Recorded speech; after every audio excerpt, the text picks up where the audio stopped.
आपने यह कभी ना कभी सुना ही होगा कि होने को टाला नहीं जा सकता, अर्थात जो होना है वह तो होकर ही रहेगा, लेकिन ईश्वर की पूजा और नेक कर्म से इसे कम जरूर किया जा सकता है। आज की कथा इसी के बारे में है, जो कि वेदव्यास जी और राजा परीक्षित के बेटे जन्मेजय की है। तो कहानी शुरू करने से पहले आप हमारे चैनल को लाइक और सब्सक्राइब कर लीजिए, ताकि ऐसे ही आगे आने वाली कहानियाँ आपको मिलती रहें। चलिए शुरू करते हैं। अभिमन्यु के पुत्र राजा परीक्षित थे। राजा परीक्षित के बाद उनके लड़के जन्मेजय राजा बने। एक दिन जन्मेजय वेदव्यास जी के पास बैठे थे। बातों ही बातों में जन्मेजय ने कुछ नाराजगी से वेदव्यास जी से कहा कि जहाँ आप समर्थ थे, भगवान श्री कृष्ण थे, भीष्म पितामह, गुरु द्रोणाचार्य, कुलगुरु कृपाचार्य, स्वयं युधिष्ठिर जैसे महान लोग उपस्थित थे, फिर भी आप महाभारत के युद्ध को होने से रोक नहीं पाए और देखते देखते अपार जनधन की हानि हो गई। यदि मैं उस समय रहा होता तो अपने पुरुषार्थ से इस विनाश को होने से बचा लेता। अहंकार भरे शब्दों से जन्मेजय ने कहा। व्यास जी शांत रहे। उन्होंने कहा, पुत्र, अपने पूर्वजों की क्षमता पर शंका ना करो। यही विधि थी, इसलिए ये हुआ जो बदला नहीं जा सकता था। यदि ऐसा हो सकता तो श्री कृष्ण में इतनी सामर्थ्य थी कि वे युद्ध को रोक सकते थे। जन्मेजय अपनी बात पर अड़ा रहा और बोला, मैं इस सिद्धांत को नहीं मानता। आप तो भविष्यवक्ता हैं। मेरे जीवन की होने वाली किसी होनी को बताइए, मैं उसे रोककर प्रमाणित कर दूंगा कि विधि का विधान निश्चित नहीं होता। व्यास जी ने कहा, पुत्र, यदि तू यही चाहता है तो सुन। कुछ वर्ष बाद तू काले घोड़े पर सवार होकर शिकार करने के लिए जाएगा, समुद्र में दक्षिण दिशा पर। वहाँ तुम्हें एक सुंदर स्त्री मिलेगी जिसे तुम महलों में लाएगा और उससे विवाह करेगा। मैं तुमको मना करूँगा कि ये सब मत करना, लेकिन फिर भी तुम यह सब करोगे। इसके बाद उस लड़की के कहने पर तू एक यज्ञ करेगा। मैं तुमको आज ही चेता दे रहा हूँ कि उस यज्ञ को तुम वृद्ध ब्राह्मणों से कराना, लेकिन वह यज्ञ तुम युवा ब्राह्मणों से कराओगे। और जन्मेजय ने हंसते हुए व्यास जी की बात काटते हुए कहा कि मैं आज के बाद काले घोड़े पर ही नहीं बैठूंगा, तो ये सब घटनाएं ही घटित नहीं होंगी।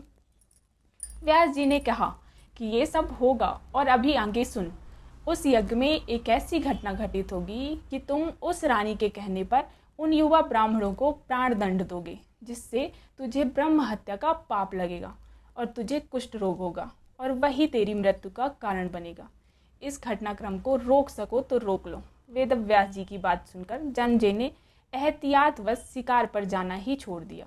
परंतु जब होनी का समय आया तो उसे शिकार पर जाने की बलवती इच्छा हुई। उसने सोचा कि काला घोड़ा नहीं लूँगा, पर उस दिन उसे अस्तबल में काला घोड़ा ही मिला। तब उसने सोचा कि मैं दक्षिण दिशा में नहीं जाऊँगा, परंतु घोड़ा अनियंत्रित होकर दक्षिण दिशा की ओर गया और समुद्र तट पर जन्मेजय ने एक सुंदर स्त्री को देखा और उस पर मोहित हुआ। जन्मेजय ने सोचा कि इसे लेकर महल में तो जाऊंगा, लेकिन शादी नहीं करूंगा, परंतु उसे महलों में लाने के बाद उसके प्यार में पड़कर उससे विवाह भी कर लिया। फिर रानी के कहने से जन्मेजय द्वारा यज्ञ भी किया गया। उस यज्ञ में युवा ब्राह्मण ही रखे गए। किसी बात पर युवा ब्राह्मण रानी पर हंसने लगे। रानी क्रोधित हो गई और रानी के कहने पर राजा जन्मेजय ने उन्हें प्राणदंड की सजा दे दी। फलस्वरूप उसे कोढ़ हो गया। अब जन्मेजय घबरा गया और तुरंत व्यास जी के पास पहुंचा और उनसे जीवन बचाने के लिए प्रार्थना करने लगा।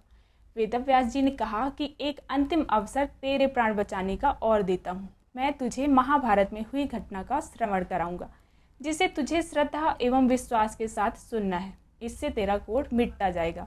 परंतु यदि किसी भी प्रसंग पर तूने अविश्वास किया तो मैं महाभारत का प्रसंग रोक दूंगा और फिर मैं भी तेरा जीवन नहीं बचा पाऊंगा।